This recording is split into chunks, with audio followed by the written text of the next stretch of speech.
प्रतिष्ठाय सर्वभौम सद्मना भुवनत्रयः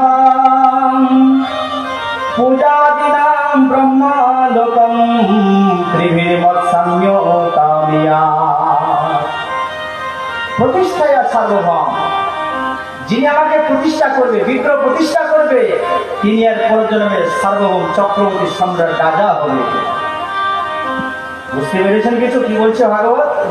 ভগবান বলছেন উদ্ধব মহারাজকে, যিনি আমাকে প্রতিষ্ঠা করবে মানে এরকম বিগ্রহ প্রতিষ্ঠা করবে, তিনি আগামী জন্মে সার্বভৌম সার্বভৌম রাজা হবে। সদ্মনা ভুবনত্রয়, সদ্মনা মানে যিনি মন্দির নির্মাণ করে দেবেন, তিনি সর্বমত্ত পাতাল এরকম তিনি রাজা হবে, ত্রিভুবনের রাজা। পূজাদিনা ব্রহ্মলোকম,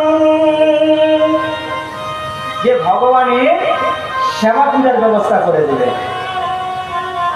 ভগবানের যা ভোগ লাগে আর কি সেটার ব্যবস্থা যিনি করে দেবে, তিনি ব্রহ্মলোকে অবস্থান করবেন। কোন লোকে অবস্থান করবে? ব্রহ্মলোকে তিনি অবস্থান করবেন। এগুলা কিন্তু আমি বলছি না, কিন্তু ভাগবত সব উদ্ধব মহারাজকে বলছেন ভগবান।